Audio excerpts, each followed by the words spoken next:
Assalamualaikum warahmatullahi wabarakatuh.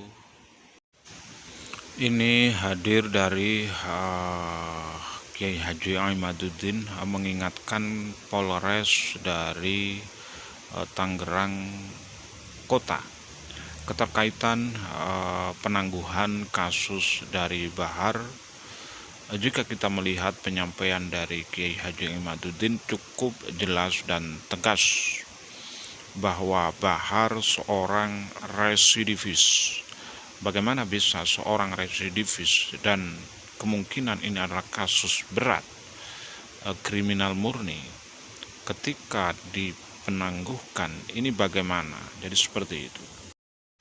Dan kami AAM Channel bekerja sama dengan Rifki Zulkarnain ya. Kita mengupload keterkaitan kasus Bahar harus segera ditangkap, jadi seperti itu. Ini tegas dari Kiai Haji Imaduddin yang terbaru yang disampaikan oleh mohon maaf Mas Zul ya, Gus Zul. Jadi seperti itu.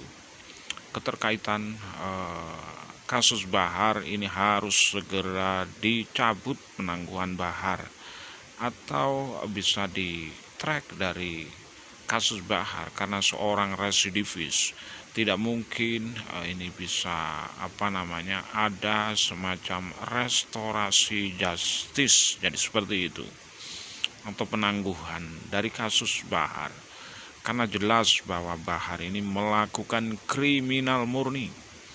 Dan disampaikan oleh GP Ansor juga dari Tangerang di arah 9 channel juga mengupload hal yang sama, juga seperti itu.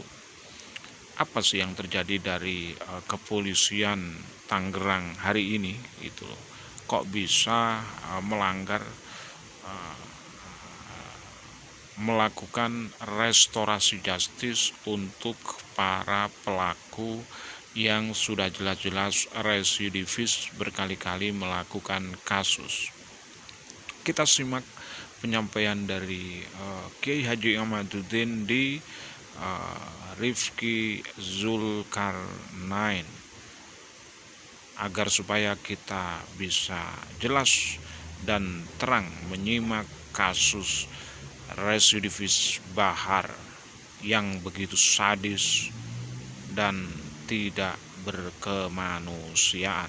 Kita ikuti videonya. Tangerang Kota, ada apa? Penetapan status tersangka terhadap Bahar Smith dalam kasus dugaan pengeroyokan anggota Banser tidak memicu gelombang tanya di tengah masyarakat. Meski bukti permulaan telah cukup dan luka yang diderita korban tergolong berat, ketiadaan penahanan dengan alasan permohonan maaf dan upaya restoratif justice dianggap mencederai rasa keadilan, khususnya bagi keluarga besar Ansor Nahdlatul Ulama (NU). Ada 3 alasan fundamental mengapa pihak kepolisian harus meninjau ulang keputusan tidak menahan Bahar tersebut dan segera melakukan penahanan. Pertama, pelanggaran syarat formil restoratif justice (residivis). Berdasarkan Peraturan Polri Perpol Nomor 8 Tahun 2021 tentang penanganan tindak pidana berdasarkan keadilan restoratif.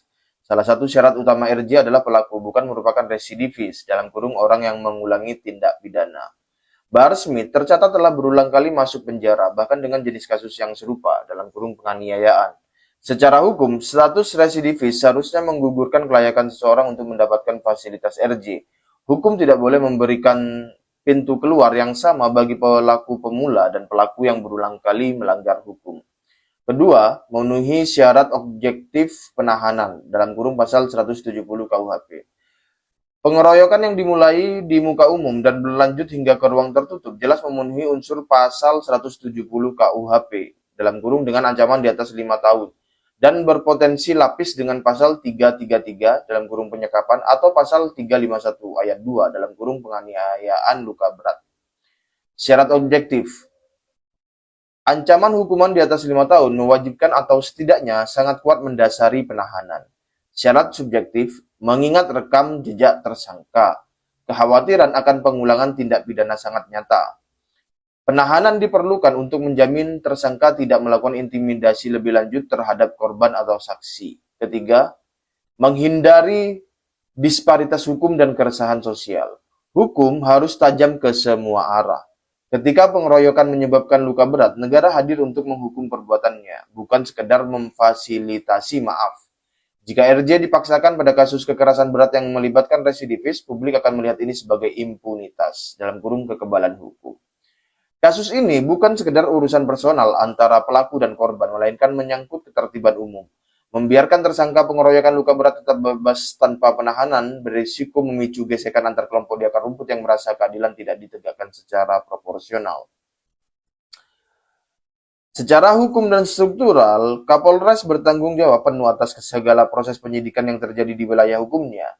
Jika seorang tersangka yang memenuhi syarat penahanan dalam kurung ancaman di atas 5 tahun dan residivis ternyata tidak ditahan atau diberikan fasilitas restoratif justice (RJ) yang tidak sesuai aturan, maka tanggung jawab ada di tangan Kapolres.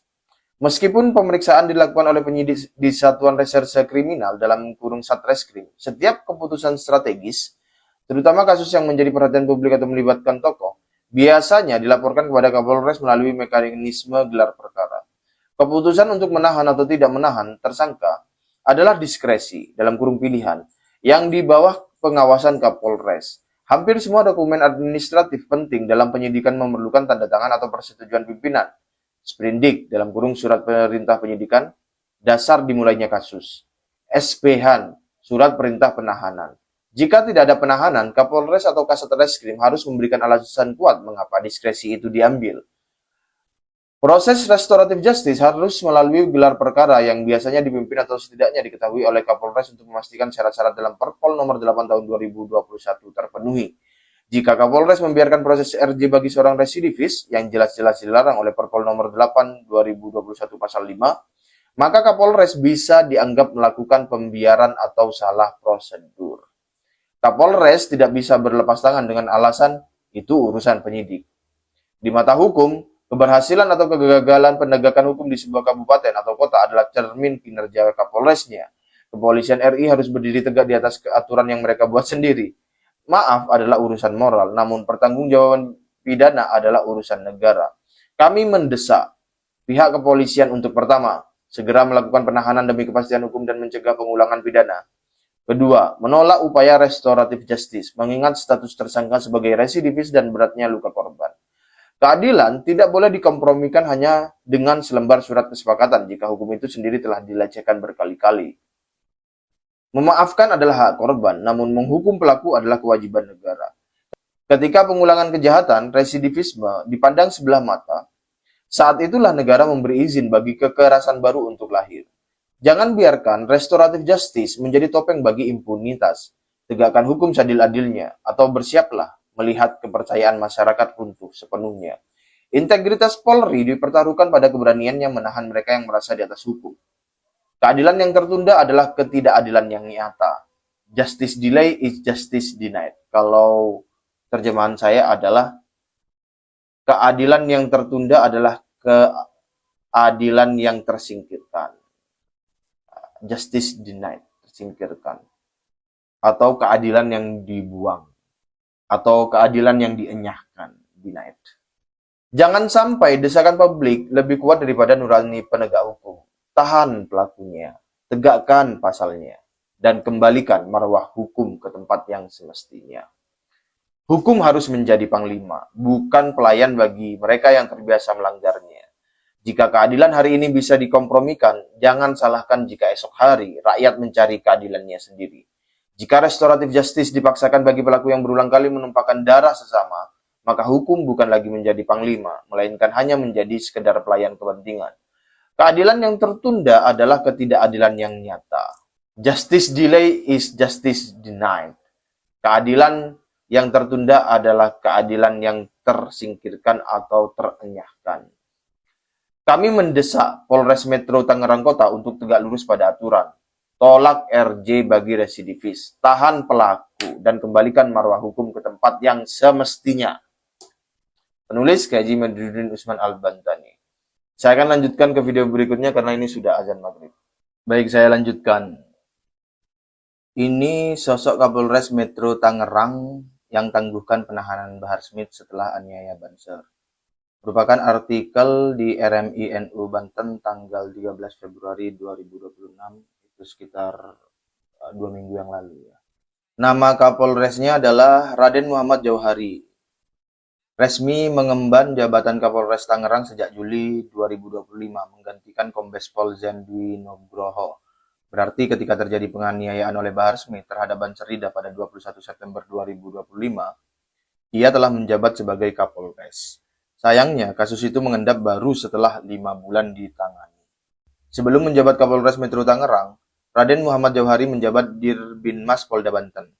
Akademi Kepolisian Akpol Angkatan 2002 ini memiliki rekam jejak kepolisian yang cukup panjang. Raden Muhammad Jauhari pernah menjabat sebagai Kanit 4 di Reskrimsus Polda Jatim. Saat itu ia fokus pada perdagangan dan karantina. Perjalanan karirnya di kepolisian membuat ia dirotasi ke wilayah Polda Metro Jaya. Raden Muhammad Jauhari menjabat sebagai Kapolsek Tanah Abang, Jakarta Pusat pada 2019. Pada 2020, ia menjabat sebagai Kapolres Probolinggo Kota. Lalu pada 2021 menjabat sebagai Kapolres Pasuruan Kota. Pada 2023, Muhammad Jauhari dirotasi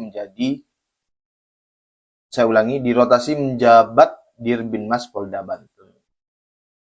Jadi Kapolres Metro Tangerang yang menangani kasus Banserida versus Bahar Smith itu ex Kapolres Probolinggo dan ex Kapolres Pasuruan Kota. Probolinggo dan Pasuruan itu kita ketahui merupakan salah satu atau salah dua kota basis dari klan Habib Alwi. Jadi patut diduga ada mungkin ada hubungan emosional atau ada hubungan komunikasi begitu dengan klan Habib Alwi dan atau budak-budaknya, sehingga mungkin patut diduga memberikan sebuah perlakuan yang khusus berbeda kepada Bahar bin Smith, mungkin ya. Jadi begitu. Dan ini menambah data rekam jejak bagaimana klan Habib Alwi itu menggunakan atau mempengaruhi aparat negara untuk kepentingannya. Misalnya di kasus Gustom dan Gus Puja di Pasuruan, di Winongan, kemudian ini di Tangerang di kasus Banserida.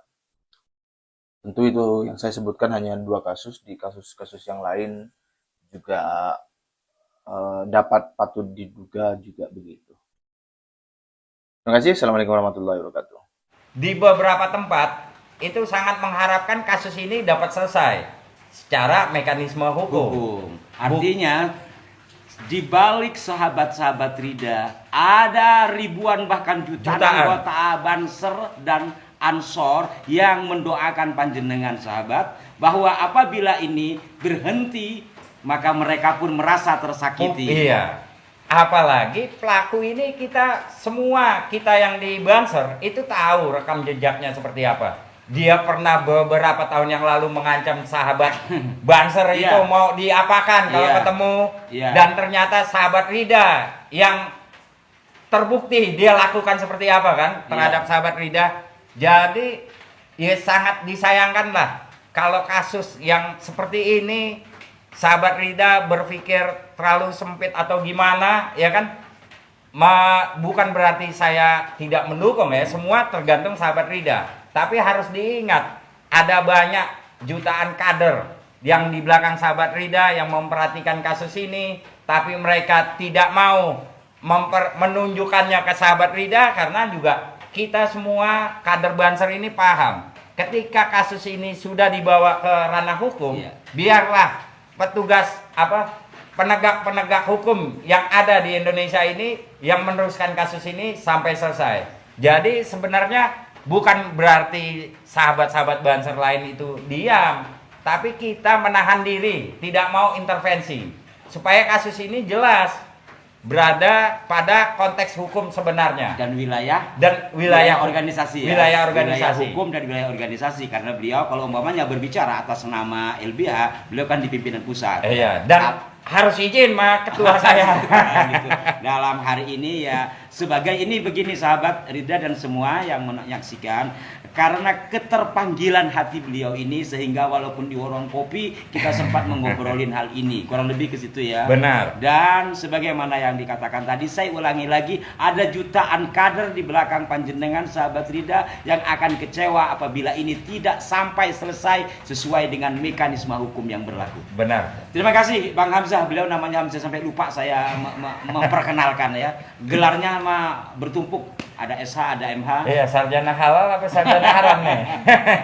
Baik, pada intinya seperti itu. Terima kasih. Nanti Terima kasih. kita lihat perkembangan lagi dan saya masih butuh panjenengan untuk mengorek atau membahas hal ini lebih lanjut. Siap ya. Baik. Terima kasih kembali para pemirsa. Berikan masukan yang konstruktif di kolom komentar dan salam hormat kami buat sahabat Rida, keluarga dan saudara-saudara PC Ansor Banser di Tangerang Kota secara khusus dan semua kader Ansor Banser di dunia. Wassalamualaikum warahmatullahi wabarakatuh. Waalaikumsalam.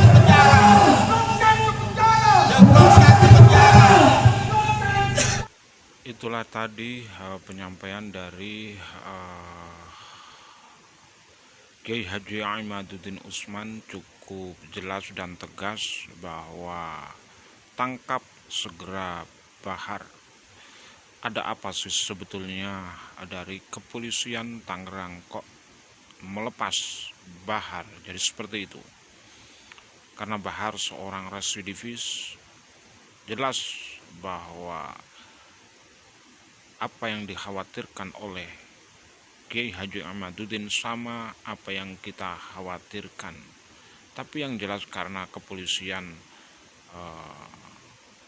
atas dasar apa melepas Bahar, seorang residivis, dan dikutip oleh beliau Kiai Haji Imaduddin keterkaitan kasus dari Gade Bahar itu tidak bisa mendapatkan restorasi justice karena sudah ada hukum dan undang-undangnya. Saya kira cukup sekian, dan dari awal hingga akhir semoga menjadi pencerahan bagi kita. Semoga kepolisian segera menangkap Bahar. Tidak ada toleransi lagi. Hadanallahu wa iyyakum ajma'in. Assalamualaikum warahmatullahi wabarakatuh.